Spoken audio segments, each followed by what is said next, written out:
Good morning mga kabahay and welcome back po dito sa aking YouTube channel. Andito po ngayon sa Agapea Town sa May Calamba, Laguna para ipakita sa inyo ang unit na ino-offer nila dito sa project na to. So yan po, nasa harapan natin.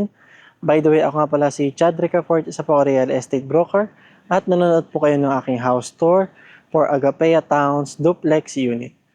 Okay, so yung mga unit po nila dito ay mayroong minimum lot area na 70 square meter and a floor area of 50 square meter.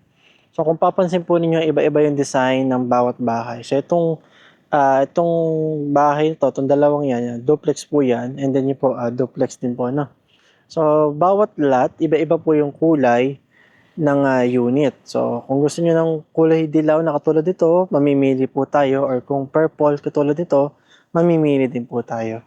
So 3 bedrooms nga pala ang mga unit nila dito.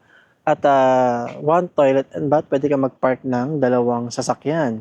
So, semi-complete, may papaliwanag ko po sa inyo kung bakit po naging semi-complete. Okay, available nga pala ang mga unit nila dito through bank financing.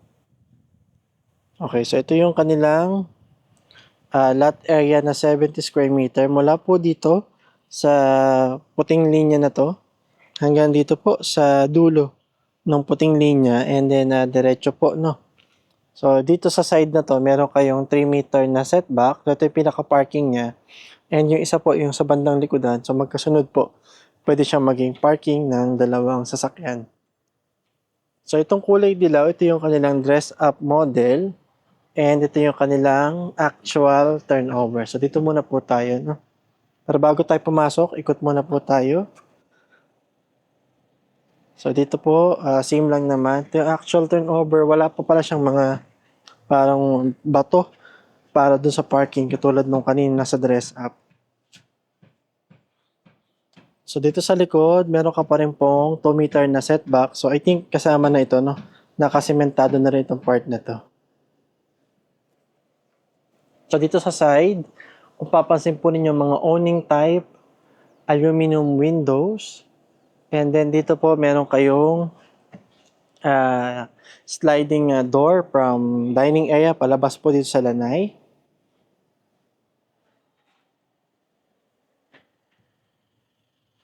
By the way, kung interested pala kayo mag-inquire sa akin through Facebook, pwede po kontakin sa akin Facebook page na Open House by Chad Ricafort.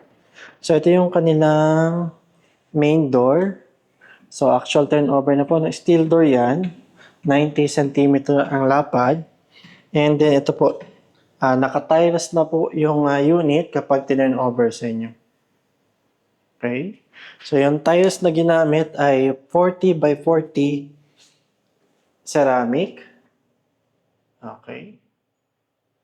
And then ito po. So kung papansin po ninyo, medyo mababa lang yung kisame niya. So ito yung pinaka-slab na nung kanyang bahay. Pero tataasan daw po nila yan. So ito po, papaliwanag ko sa inyo. So ito yung standard na kisame nila ngayon sa model house. Pero dito po itataas po nila para tumaas din ito. Pero syempre, itataas din po nila yung buong bahay para naman hindi alangan dito sa second floor. So kung papansin din po ninyo, wala pa siyang bed partition. Pero kapag turn over po, may bed partition na. So binago na rin po nila.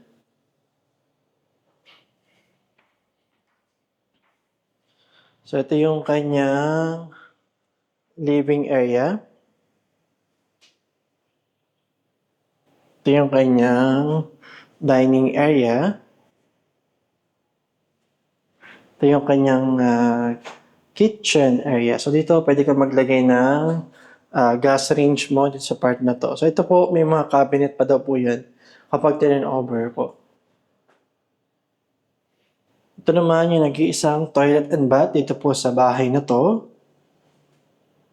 Okay. So yung tiles niya, dito lang sa may shower area, pero hindi pa rin siya floor to ceiling. Pero ang kagandahan to, may mga bintana po siya. May exhaust ka talaga dyan. And then, yung kanyang tiles dito sa part ng toilet at lavatory hanggang dito lang po.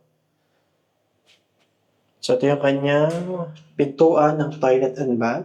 PVC type.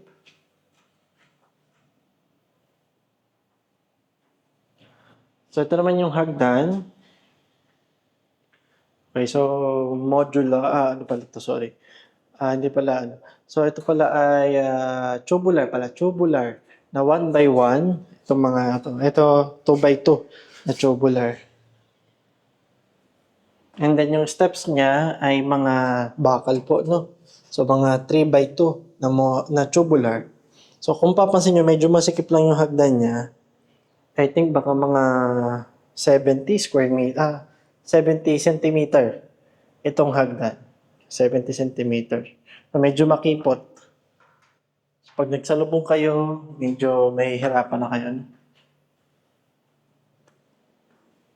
So ito naman yung kanyang second floor. So tulad na nabanggit ko kanina, meron na po yung bed partition kapag turn-over sa inyo.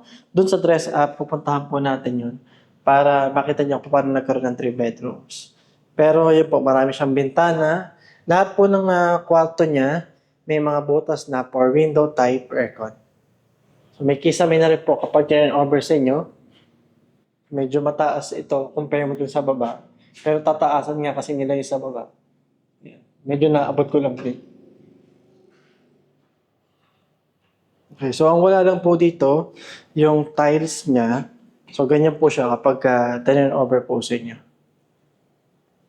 So next po, punta naman tayo dun sa dress up. So ang advantage pala nitong Agapea Towns ay yung price ng mga unit nila dito ay nasa 2.8 million lang at yung down payment nila is 30,000 lang po. Total of 30,000 and yung monthly amortization nila payable up to 30 years kahit bank financing siya.